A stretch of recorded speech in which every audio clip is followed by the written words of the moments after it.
cannot kill an unquiet spirit, and I know that my impending death will not mean the end of Rulloff.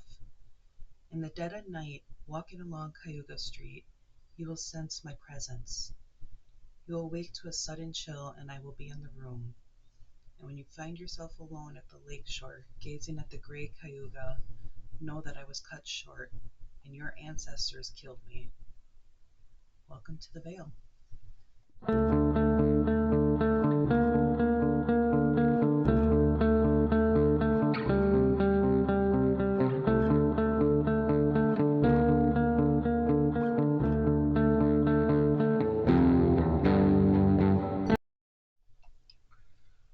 Welcome to the Vale, where the paranormal is our playground. Today is a special Creeps and Cocktails. Yay! So I will let Leah introduce this and our drink. Yes, we got to start off with our drink because what's Creeps and Cocktails without the cocktail? So, today's cocktail is going to be the Manhattan. Now, who we're talking about today is actually Edward Rulloff, who was born in Canada. So I realize that the Manhattan isn't a Canadian drink, but he has a lot of ties to New York, and I was just thinking East Coast. What makes you think East Coast more than the Manhattan? So we are going to have a Manhattan today. Okay. All right, because I'm not the greatest bartender yet, I'm getting better at this. Well, I actually found it in the store pre-made, so yeah, we're going to have ourselves a little cocktail of the Manhattan. Oh, you can hold it up a little more. So. Ta-da! The Manhattan. Okay. Just pops off. It's a cork. Yeah, it is. It's not a turn. I know. I don't know if we're going to make it through this without me popping him in the head. Is that enough for you? That'll work. Whatever. Oh my gosh. All right. Ooh, it's kind of boozy in here. I don't know that we're supposed to be drinking in a studio, but all right. Hey, man. It works. All right. So cheers to everybody. Mm-hmm. Here is our cocktail Manhattan while we discuss Edward Rulloff. Ooh. Okay. Wow. All right. Let's make it a little interesting. All right. So Edward Rulloff, who was born July 9th, 1819, and died May 18th, 1871. We forgot something. What did we forget? Our little find this morning. Oh, that's right. We went to the vintage store, like antique store. And it's clipped. We're going to cover my balding head up because I was watching and I'm a little self-conscious, so. It actually looks really good on him. It's kind of weird looking on the camera, isn't it? Well, yeah, it's plaid, but it's kind of cool. Okay. So I think we're just going to have Nick have awesome hats every time we're recording.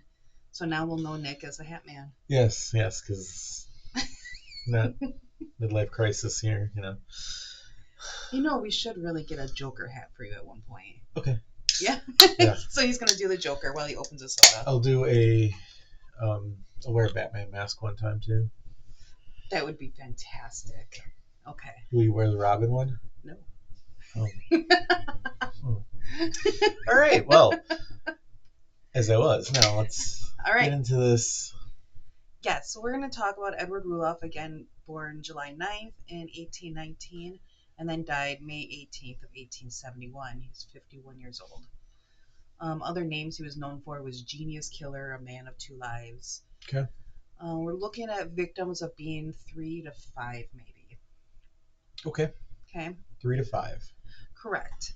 Now, in the term serial killer, I don't see him quite as such, because a serial killer really has more than 3 kills, and there's like this compulsive need to want to kill, which is what makes you a serial killer. Okay. And there's this time in between. So you have this compulsion, it happens, you have this time in between, you do it again. Right. Edward really just killed on convenience. He wasn't out there. Is that a thing? Kill on convenience? Yes. Oh, Yes. okay. I mean, I will take your word for that. I didn't realize killing was a convenience. So he didn't necessarily have this compulsion to kill people. It just happened for him to get away with whatever he was doing. So, Okay. university archivist, Mhm. I don't know why I can't say the words today, Evan Earle had stated this about Edward. Rogue scholar is a good description of him. The fact that he had his that wow.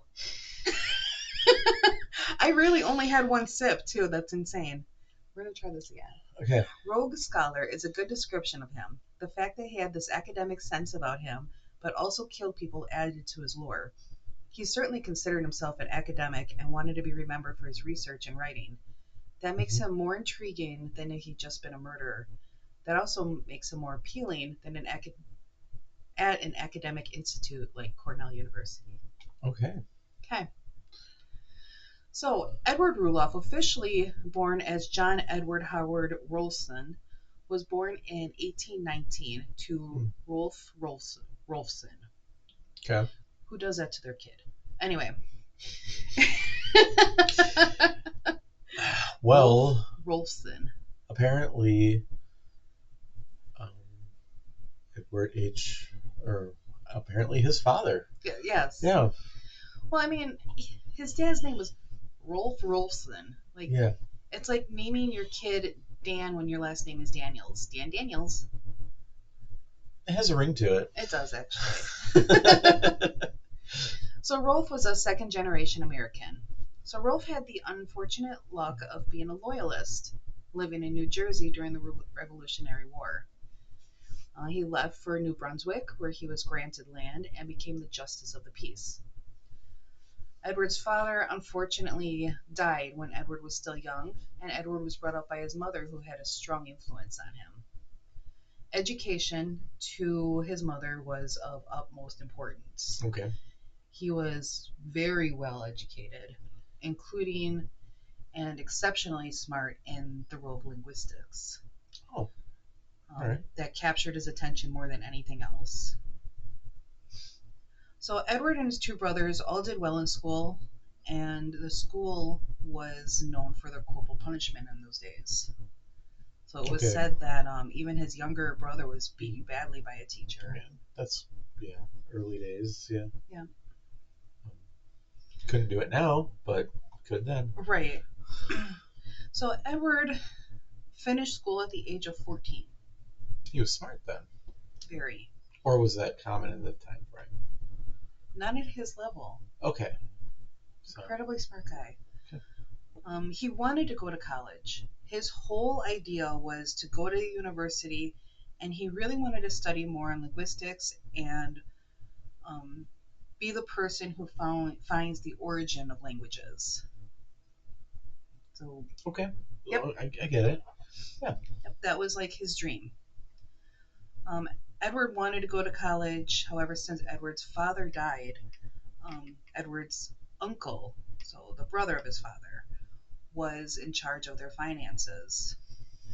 So one of those things back in the day, the woman couldn't have the finances. Right. They had to be cared for by another man of the family. Okay. So his brother took it over. Brother took over the finances. Or uncle, whatever. His uncle, yeah, father's brother, took over finances and actually refused to pay for Edward's education. Of course he did. He wanted Edward to get out in the world, get a trade, and start working. Let's just say this is the start of where we see Edward's aggression and anger. Okay. Because this had angered him dramatically. And he really believed after this that he was never going to let anyone have any type of decision and role in his life and destiny. Okay. So he was going to take matters into his own hands from now on. Right. Edward did start working at a job in a dry goods store, and mostly or mysteriously, this dry goods store went up in flames twice. Twice. Twice. Oh, fool me once, shame on you. Fool me twice, shame on me. Yes. Oh, okay. So the first time the store went up in flames, the store was relocated. When it happened the second time and it failed to destroy the store, they again had to relocate the building. After this, owners then started noticing that Edward would show up to work in cloth that looked like it was made from the cloth that was mysteriously missing from the store. Interesting. That's, you know what, nothing to see here, folks. Nothing to see. If you're thinking about how smart this guy is, he was a really poor criminal, especially in the beginning then. Yeah. Because you stole from a place and then wore it to that place after that, as if they wouldn't notice. There's difference in different smarts, though. There's street smarts, there's book smarts, there's different kind of smarts. So he had his book smarts, street smarts not so much yet. He's getting there. Yeah. Okay. So he learns. Right. Okay. And the thing is we don't know much about Edward's life growing up as a child and how he was as a child. So we don't know if he had some devious acts as a child. Right. You never know. Right. It's possible. And I mean, we never call children like little devils or brats. So maybe in our heads, but like we don't call it out. So I mean, it doesn't slip out of your mouth sometimes in front of them? Never. Never? Okay. Oh. But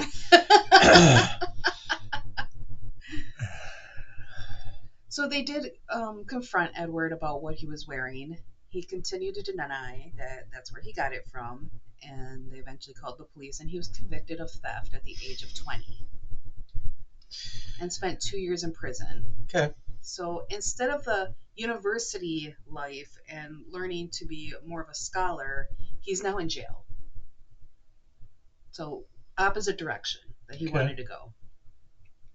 After his release, Edward said, heck with Canada, I'm out, and left Canada and came to the U.S. That's sad. Why is that sad? It's sad. He gave up his home country. He did. Yeah. He went to upstate New York. Okay. And began using the name of Edward Rulloff, whereas when he was in Canada, he had the John Wolfson name. Okay. So he dropped the John and changed his last name. Yeah. So this was a new start for Edward. New country, new name, clean slate, starting over. That was easier to do then, though. Now you could not do that. Correct. So Edward settled in Dryden, New York.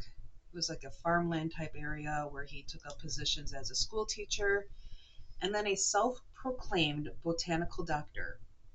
Because while he was studying linguistics, he also studied botanics, biologies, mathematics, and he wanted to be a doctor. Okay. But in this time, doctors that practiced with herbs and plants, it was known as like a spoof type doctor. Okay. Like a joke. So those of like the Western medicine world would laugh at that. It's funny because it was known back then to be like more of a spoof type thing. Like, oh, like this plant's going to help you. Yeah, good for you. That's not real medicine. And now in 2025, we're seeing that come back. At least I am. Right. I've been noticing more. Yeah. I've seen. Out in like videos and other like home remedies. Things that our grandparents and great-grandparents did, but they kind of kept it in the home. Right. So the grand plan to become an academic for his career is now still in motion. He hasn't given it up. His devotion to research was often spent several hours a day researching, writing, a Spartan accommodations, and a life of a hard-nosed academic. Is your tongue twisted today? I'm going to have another sip is what I'm going to do. Well, that is the purpose. Mm-hmm. Wow. Okay. Ladies and gentlemen, Manhattans are strong. Okay. So, Edward is now still considering himself self-taught but well-respected, a person who is studying language formation. His research was believed to be um, his research was that he believed there was a method of the world's language, sort of like a key for decoding languages. Okay. So he wanted to unsolve these keys to decode languages and find out their origins to kind of bring everybody into a common language for each other. Okay. That makes sense. Pursuit is dubious at best. His theories were about ones of dozens, with most others tying into superior and inferior languages and overt racism. Besides this, he was the self-trained physician, an inventor, a self-proclaimed expert on phrenology, which is a debunked science.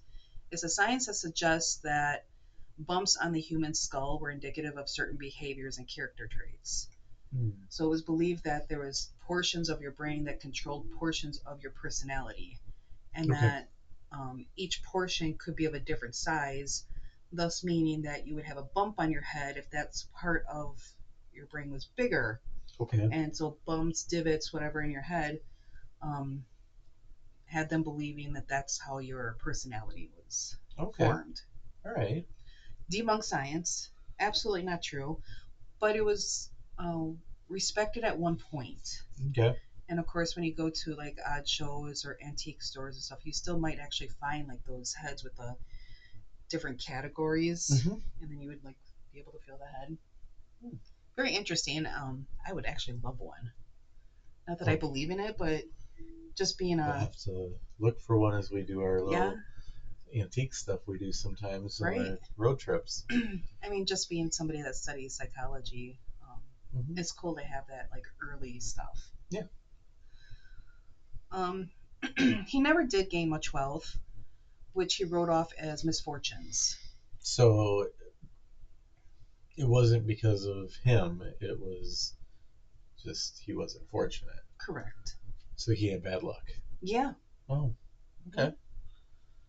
He hoped to build his name on a manuscript, method in the formation of language, and gain the wealth and respect he wanted. So this was a manuscript he spent many years writing. Mm-hmm. So.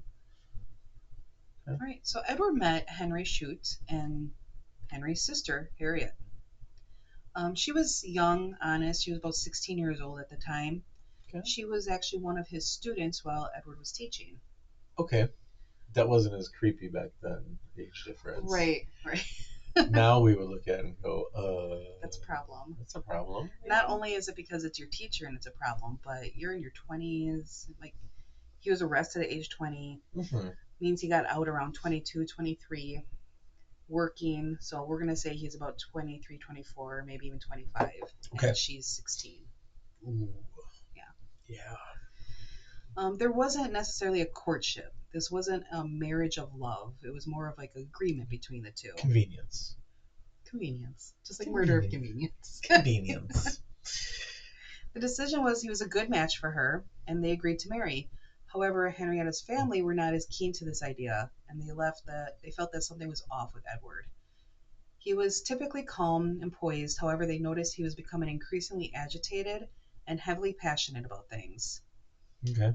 Even small things would cue him to show more of his assertive, aggressive, and demanding side. He was insanely jealous of anyone who would look at Harriet and made many derogatory and condescending statements about the simple rural families that she came from. Okay. So he thought he was better? Absolutely. Okay. Thing is he thought he was better than everybody his whole life. He was the most intelligent and superior over anybody else. So that's good to know because that really plays into the idea of narcissism. Yes, it does. So family actually wanted references on Edward. Okay. I didn't know that was a thing. Times were different back then. Right. Like you'd get paired with somebody and you would ask permission to court and right. all that. So you had to have some kind of name or accomplishments for the parents to approve you. To which he had none. Now, it wasn't required, but it was kind of customary. Sure. It was a customary thing. Not everybody did it, I'm sure. Some broke the rules or the Oh, of course. traditions, whatever Yeah. you want to call it. Yeah. Well, Edward refused and was offended by the family's notion, of course. I mean, I guess how would you feel if you were to propose to somebody and their family's like, can we have references? Like, would you pass a background check? We're not going to talk about my background. So, a background of references on how you are as a character, a person. I mean, I think I could, but there are people that don't like me too. So, yeah, it's a tough one. So he, of course, was not going to hand out that information. I mean, nowadays that would be like you don't want to give that information because people use it for you don't know if they're legit or not at this point. Exactly. But at that time, I mean, he changed his name for crying out loud. Mm-hmm. And got a new persona, started a whole new life. Right. How come he couldn't have just come up with some fake stuff to appease the family? I think it was more in principle. Like, Okay. how dare you want to check up on me? Okay. Oh, so it was more of a offended, like, Right. like I'm so much better than you. Right. Okay. Yes. Like, who Like, are you to ask me for references? I should be asking you. Right. Okay. So Henrietta still ended up marrying Edward on New Year's Eve of 1834. Interesting day. Yeah, that is an interesting day. Interesting day. I mean, if I were to do it for a third try, I think I would want Halloween. That'd be more my vibe. You gonna go for a third, huh? Just saying, if I was gonna pick a day that like was well known, I would probably do Halloween over like Valentine's or New Year's or Christmas or right. So obviously not surprising to the family, Edward ended up showing his true colors on the wedding day by showing his extreme jealousy of anyone who came too close to the bride, even up to and including the priest. He was intensely staring at Henrietta from a distance and mumbled disparaging remarks to her when close. So he was already kind of mean to her. Yeah. Huh. So after the wedding, Edward would continue this intense jealousy and make more dramatic shows at home, such as packing his things in front of her and then declaring he's leaving. He would then return later. That just sounds like a fight. He crumpled her wedding dress in a ball to make sure that she can't wear it again for another man. Okay. I mean, okay. He was working with or knew of a Dr. Bull, Bull, B-U-L-L. Okay. And Dr. Bull, he felt was having an affair with Henrietta. It was stated to him through family members, her family, that they witnessed the doctor kiss her. He then saw them at, I think it was like a shed of some sort, like a mill, and saw them together and felt that they were too close and were looking too discreet, as if they were trying to hide how close they were being. And then he kind of snuck up on them and listened to the conversation and felt that there was some flirtatious conversation happening, which this enraged him. Okay. And this, of course, is a doctor that he didn't like, and the other doctor didn't like him. Like, there was a feud between them because this was like Western medicine MD doctor. So he could have been biased. Right. Like, but he got along with the wife. So self-fulfilling prophecy, maybe? Maybe. Ego got hit a little bit. Yeah. Okay. You have this doctor guy that has made something of himself. Okay. And is making fun of Edward's line of study. Yeah. And is friendly with his wife. Okay. There could be some jealousy. Absolutely. There was a ton of jealousy going on. After that, there was just countless fights between Henrietta and Edward.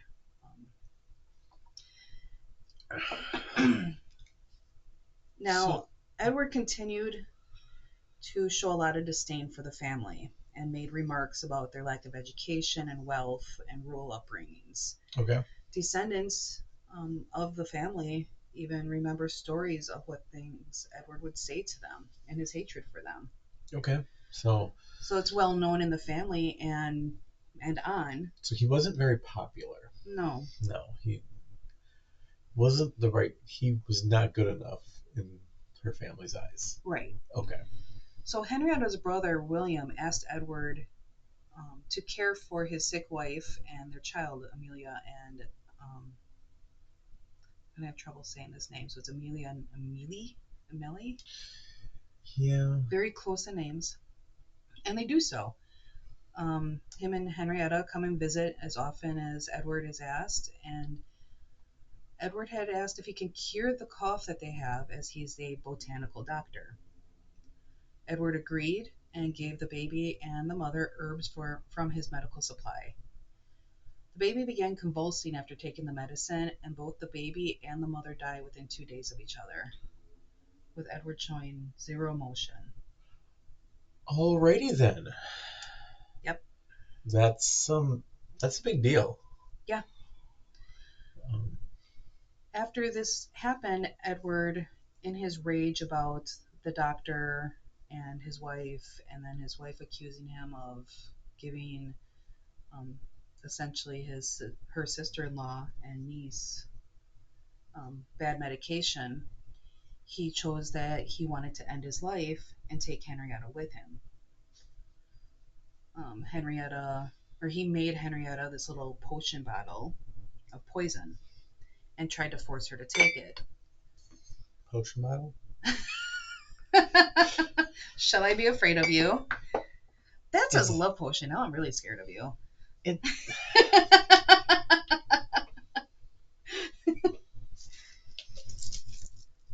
Squirrel's gonna get you. Oh my gosh.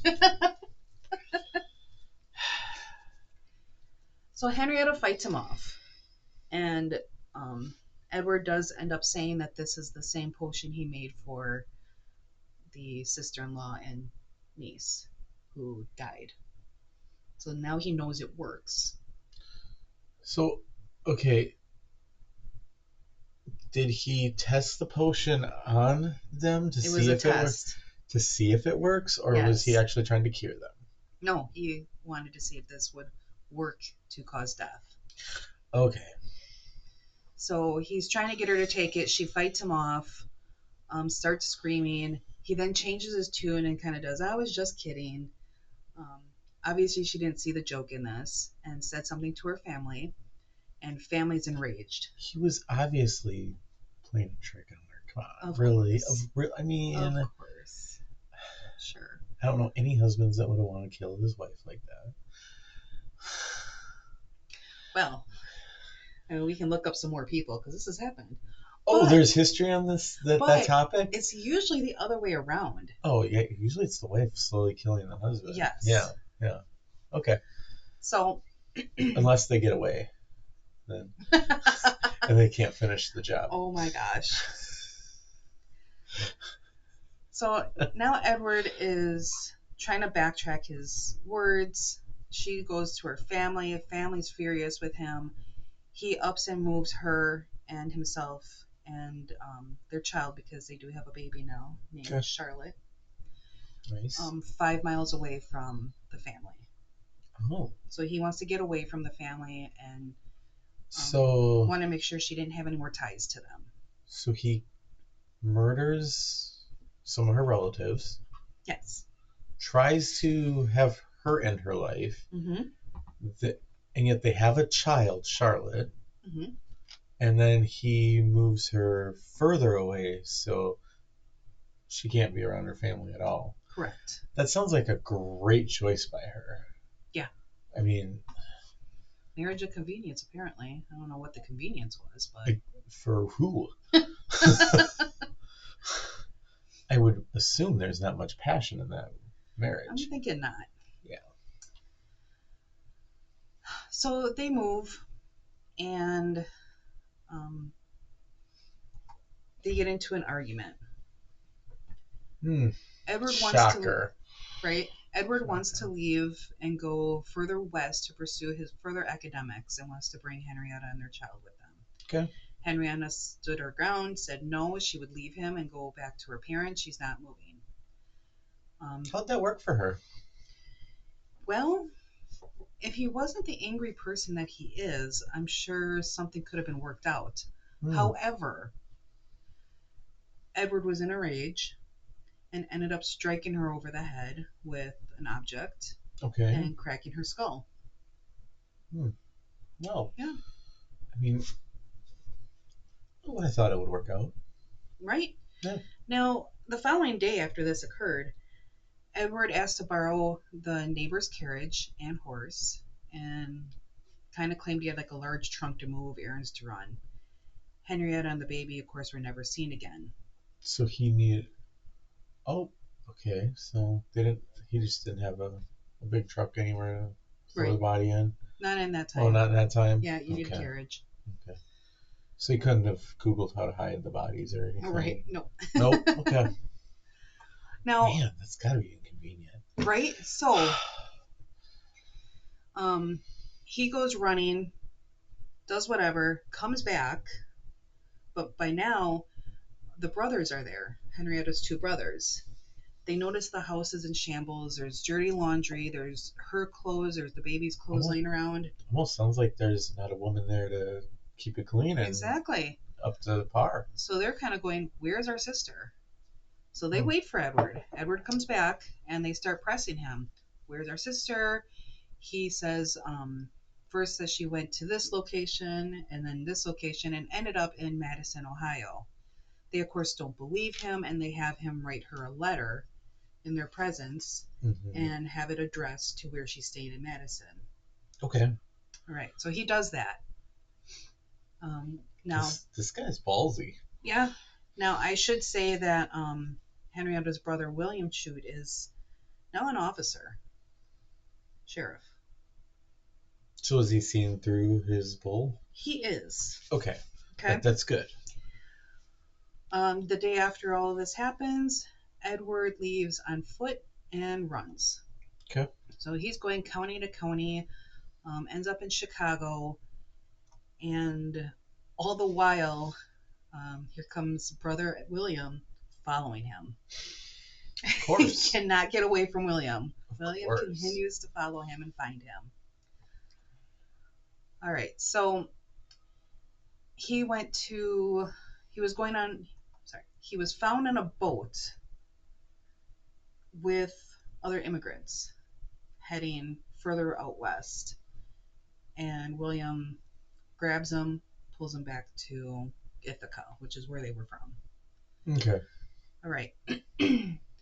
Edward is now standing trial for the murder of Henrietta and Charlotte.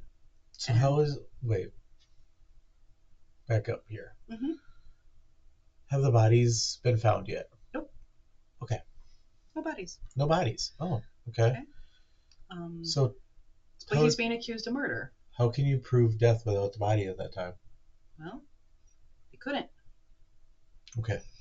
All right, so Edward actually stood as his own attorney, because that's smart, and claimed that his wife left him. There's no bodies. Nobody said that she didn't leave him. At that point, it's he said, she said. And they were known to have quite the non-happy marriage. So it is feasible that she would have left and said, "Screw this, I'm not doing this." But would she have left her family and just disappeared? But the baby was gone too. She could have disappeared with the baby. Well, that's you can't disprove him. Well, that's how Edward tried it. No witnesses, right? So, okay. So the jury felt something was off, but you can't convict him of the murder because there are no bodies. Therefore, They came to a consensus of he was guilty for kidnapping. Don't know. They ended up sentencing Edward to 10 years of hard labor. During the time that he was in jail for his 10 years or in prison, he continued his studies and believed he was constructing his masterpiece manuscript. Okay, so they had no evidence of bodies. Correct. that she died. He said she left him, Mm-hmm. but somehow they justified kidnapping. Yes. Okay, Uh-huh. that is, there's a lot of conflict there. um, there's no proof, but okay, this is what happened. So, Yep. okay. So he's doing his masterpiece manuscript that we've been talking about throughout this whole story so far. Now, upon release of his 10 years, family isn't done. And he is then released 10 years later, and they charge him again with murder. Of course, they're not done. Of course. Because their thought is 10 years has passed, and it now can be assumed that the wife and child are dead. Now, I can see where they haven't given up. But of course they haven't given up. And no, that's the family. And they're right but they just don't have anything to say they're right. Well, Edward again stands as his own person and stated that they can't push for the same charge again. It's double jeopardy. I was gonna say, you can't be charged with the same crime. You can be charged with murder twice, but it's not the same person. So they go back and look at the murder charges, and the first time they tried getting with murder was murder of his wife. Mm-hmm. So now they're doing the second one of murder of his daughter. Oh, nice loophole there. Mm-hmm. Okay. So while in jail waiting the next trial, Edward was allowed to teach. Edward ended up befriending the son of the county's undersheriff, like the prisoner. So it's like one of those homes that had the jail, and like they lived there, kind of like when we did the Ed Gein. Yeah, it's like the Ed Gein jail. Okay. You know, the family lived there, and then there was like the jail. Yep. The county. It was like the county jail or whatever. So the son was Albert Jarvis, who was learning under Edward. So Edward was teaching him linguistics and different mathematics. Okay. Edward is able to charm both Albert and his mother. And somehow, in 1857, he escaped jail. He was able to slip through a leg shackle and pass through 8 locked gates. This guy is a sharp, or not a sharp, but a... Kind of sounds like it was let out versus escaped. Yeah, this guy was crafty. Saying? Yeah, that does to me. So he evades capture and survives in the wilderness, mostly by eating walnuts, which are actually pretty native in upstate New York. Oh, okay. He also stole fruit from local farms for survival and lost 2 toes for frostbite. So living out there in the cold, upstate New York, so it's cold. Nice. But that did give police a bit of advantage when it comes to following his tracks because his step was different now. Yes. Yes. So, all right. So he walked his way to Pennsylvania, and he begins a life again by the name of James Nelson, and began working as a professor at Jefferson College because he impressed staff of his knowledge of plants and medicine. So now this is his third name that we know of. I mean, he could have aliases everywhere. Yep. So after some time, Albert ends up finding Edward and blackmails him by saying, like, we are destitute. My mother and I are destitute. We helped you escape. Therefore, you need to pay us now. Oh. So he goes on to his life of petty crimes again, burglary, things like that, to keep Albert afloat and himself afloat. So like, there goes the life of wanting to be a professor and do his academics. Yes. Then he gets blackmailed, and now he's back to criminal life. So at this point, is it really misfortune, or is all of his problems because of him? His actions. Yeah. So multiple times, Edward could have been put away for life and being brought back for the charges of murdering his child. However, he was able to appeal from afar and eventually did not have to pay time, was acquitted. That case is done. Oh. I wish that's how it worked. Right. You just kind of crazy. disappear 1800s. And then they... Yeah, we give up. Never mind. It's not worth it. Now, during this time, he started his life of like petty burglaries and whatnot, and did get caught. Had 2 years. Yeah, had 2 years in Sing Sing prison, and he met another man while he was there by the names of Williams Billy Dexter. And that became yet another party of the crime spree that Edward and Albert were doing. So while in Sing Sing, he still has his manuscript, right? Finishes his manuscript in his last 2 years. Okay. He hears about the American Philological Association convention. It's a really hard thing to say there. American Philological Association Convention. Yes. The The APAC. Wow. And he sent his manuscript. Okay. He feels it's going to be fully embraced and set the auction price at $500,000. He got 0 bids. Oh, I was going to say he got more. But 0 bids. No, it went the opposite. He got nothing. So it's the other extreme. At this time, he has a criminal record that's miles long. No prospects, no profession. His work is discredited, and while he's free, there's nothing for him to do. Okay. Dexter convinced Edward to rob dry goods stores again to continue funding themselves. So Jarvis, Dexter, and Edward break into a store in Binghamton, New York in 1870. Okay. This store has been broken into many times by others. This is like kind of a no-one hit store, I guess. So it's like the common gas station that everybody hits in town? Right. Because they all seem to be hitting this dry goods store. So Frederick Merrick and Gilbert Barrows were 2 living clerks that were sleeping at the time upstairs in the store when they came in. They were supposed to be on night watch due to the multiple break-ins. This surprised the 3 men, and they decided they would burn chloroform in the room instead of smothering the 2 while the chloroform on cloth. So instead of smothering, we're just going to burn it in the room, make them sleep. When this plan gets messed up because Jarvis, or Albert, in his agreement to the plan, turned to walk away and ran into some furniture and woke the 2 up. So now the clerks wake up, they see 3 burglars in there, and the fight begins.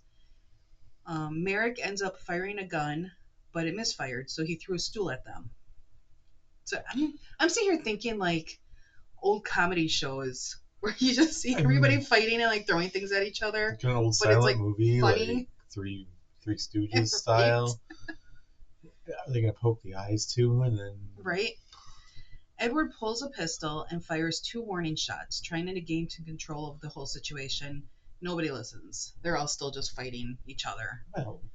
He then points the gun to Merrick from behind and shoots him in the head, point blank.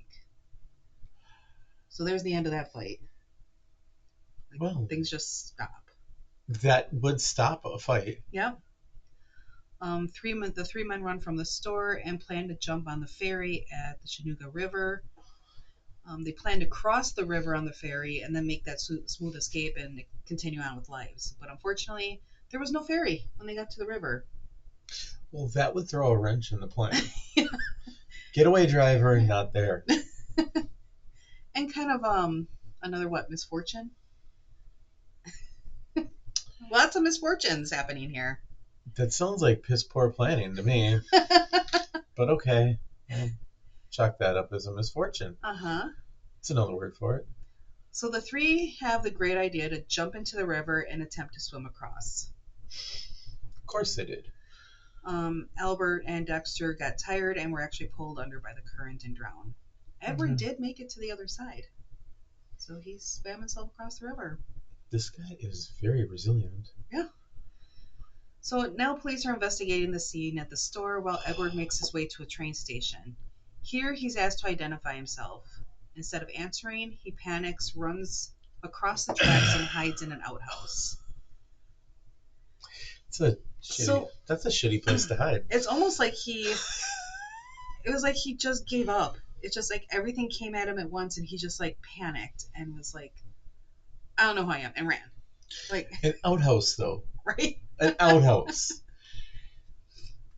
He's finally brought out. Police and staff began to question further Edward on his name. I guess the outhouse because you gotta go and you gotta go. I don't know. So Edward started making up names. They asked him if he knew the two men that were found in the river. Edward denied knowing them. During this, a man in the group that was watching this suddenly called out, "I know him!" And he pointed at Edward. Of course he did. Yeah. Of course he did. "That's Edward Rulloff. He murdered his wife and child." The man who said this was Judge Ransom Bolkin, a judge that knows very well of his crimes. Okay. Recognized him on the spot. Jarvis and Dexter's bodies were searched, and it was found that they had the same train ticket Edward had, address to a lawyer who knows Edward, and Edward's apartment address that had enough evidence to ensure that he's finally arrested and kept in custody. Edward was tried in 1871 for the murder of Merrick and attempted robbery.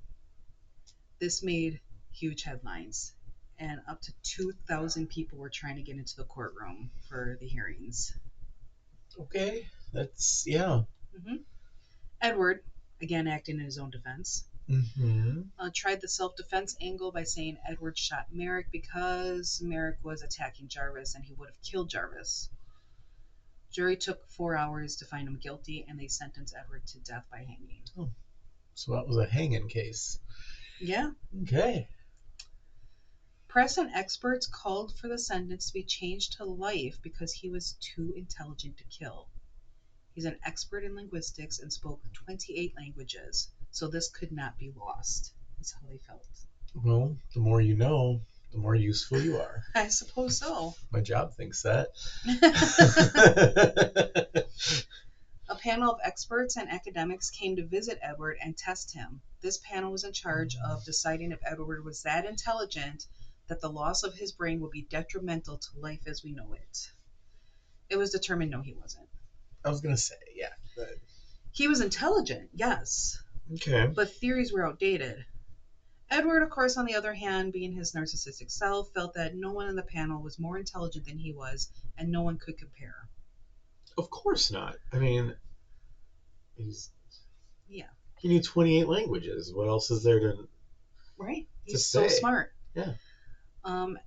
Edward also had another panel waiting to interview him, except this was to determine Edward's sanity. Okay. Edward actually refused to speak with them and remained set on the fact that he was not insane, but more intelligent than the common folk sentencing him to die. Misfortune. So Edward does eventually confess to killing his wife. Okay. Explained that he hit her over the head, cracked her skull. It was not something, it was a crime of passion in the moment. Not something he was planning to do, something done out of anger. Gotcha. He did explain that he considered taking his own life at the time and leaving a letter explaining what actually happened. He had decided that he owed it to the world, and it was his responsibility to continue his academic life and give the world more of himself so that we had things to learn from. Oh, so he shouldn't kill himself. Oh, but okay. Correct. Total sense. Yep. It's also said that he did not confess to the murder of his child, Charlotte. He said that no one will ever know where she is, but she was well taken care of for life, and that's that. It's nobody's business. So what do you think? Do you think she was adopted by some other family then? Taken because he didn't want her after that? Or couldn't have her after probably that? Couldn't have her because he was on the run. Yeah, so maybe, or was she killed?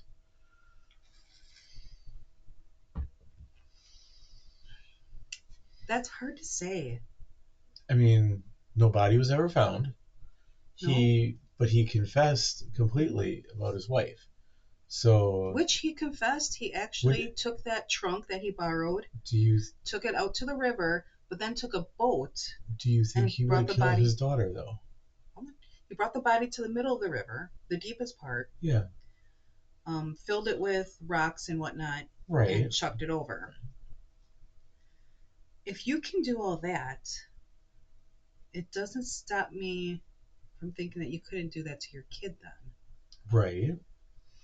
But he confessed to her, but not to the child. Right. So do you think maybe it went to another family that was wanting a kid? That Imagine growing up and learning about this. I mean, because this is the 1800s. Yeah. Records are not very good, for one. So it's not out of the norm that that would happen. Right.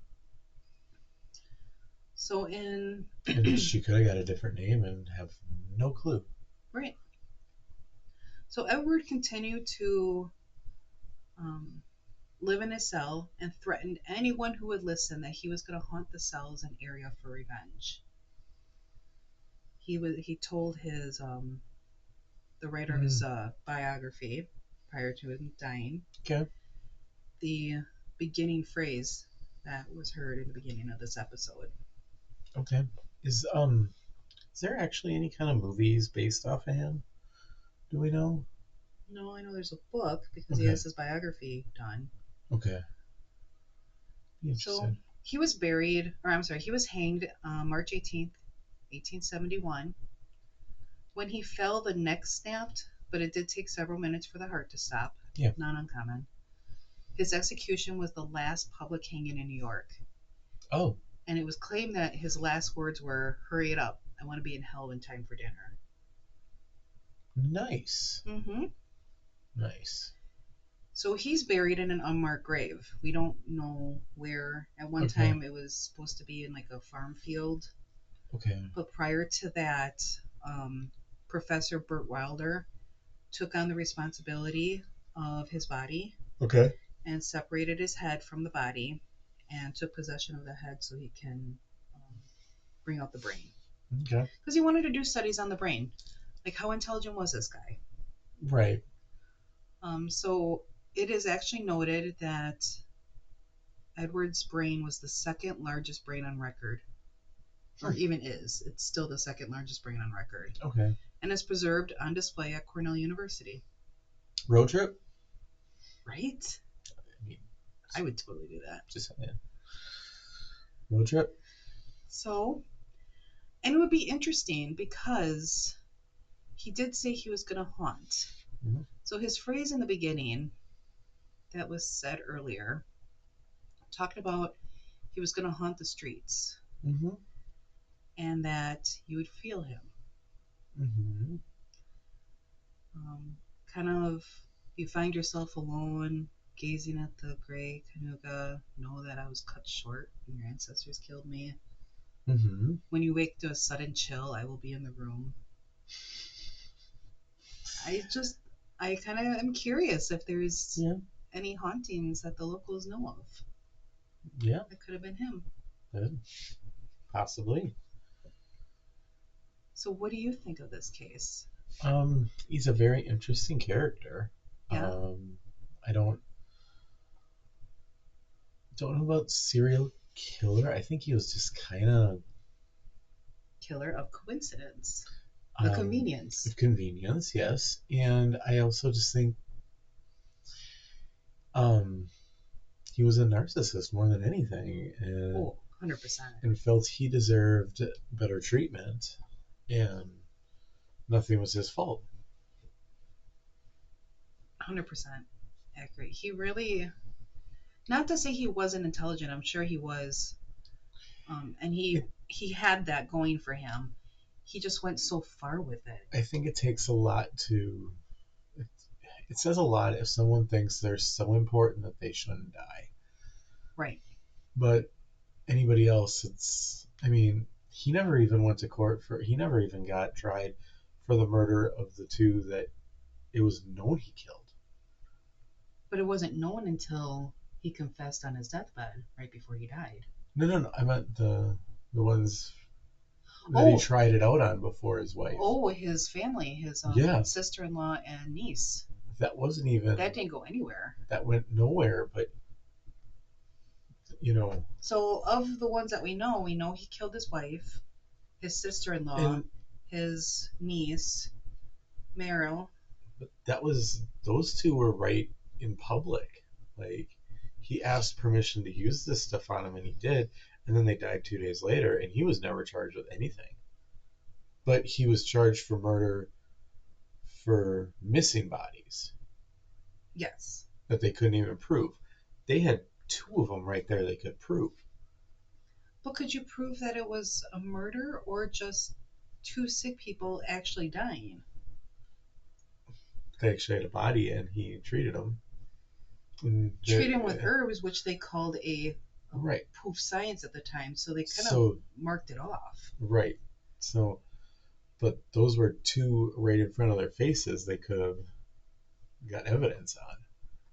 And, I mean, today there'd be more of like a charge against a doctor for malpractice or something. Right. And nothing happened to him, though. So. I could see why, though, nothing happened. Right, but. So he's responsible for 4 deaths. So he is over the 3. Yes, he is. He had a very good relationship with his mother, from what we know. Okay. His dad died when he was young, so we do have a lack of a father figure in his life. We do have the time where his uncle refused to pay for his education, and that really turned his life. It did. Now, that's not to say if you can't afford to go to college, you should go on crime sprees. It's just he chose to do that. That was his decision. Okay. So it's a very interesting case. I don't call him a psychopath. I don't think he was. It would be crossing the line. Maybe a little bit of antisocial personality. Psychopaths, all psychopaths are antisocial, but not all antisocial personalities are psychopaths. Okay. And I don't think I would go there with him. Right. Narcissistic personality is not automatically equaling psychopath either. Okay. However, I think he was more of crime spree, need to steal this and this to live. Whoever gets in my way might end up dying. Okay. Henrietta got in his way. She refused to move. She did. And the last time he was told no, he didn't get to go to college. Now he wanted to go to the West and continue pursuing his academic life. And he was told no again. Okay. He wasn't going to have that happen again. Right. I don't think he meant to kill Henrietta. I do think it was a crime of passion. The way they were, yeah. I would agree. I don't think he woke up that morning and said, if she doesn't go, I'm going to kill her. Yeah. And that's what's making me come to the conclusion that I don't think he killed Charlotte. I don't think he did either. Because he had, I mean, the only way he wouldn't admit to the Charlotte, I would think, was because killing your wife may be overlooked by people, and they might not think you're such a bad person. The minute you say you killed a kid, that puts him it puts him in a different category. So he could have, but just did not want to be known for it. Right, it's a whole different level. So that would be the only way he did, and just wouldn't admit it. Right. Because he didn't want to be on that level. So I would say that this was a interesting case, not necessarily a serial killer, but definitely somebody with a very high intellect. Not to say that he wasn't intelligent. He absolutely was. 28 languages? It's insane. I can't even learn like one other language, and I've been trying.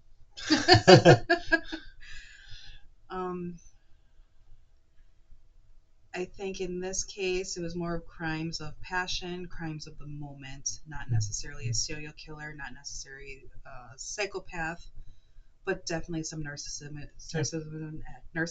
in there. Oh yeah. And some antisocial personality disorder going on, but not necessarily a psychopath or a serial killer. All right, well. So that wraps up my thoughts and theories of Edward Rulloff. I hope you enjoyed this fun episode. We should have one more toast of our Manhattan. By the way, he's been drinking more than me, but I've been talking, so. Yeah, finish it. No. This is not a fun one. Finish. No. 3, 2, 1, down. No. Ooh, yeah. Okay. Well, thank you for joining Creeps and Cocktails. This is the Veil, and I am Nick. This is Leah. We're the Phantom Pals, and join us next week. Absolutely. Bye. Make sure to like and subscribe for future episodes. Yep.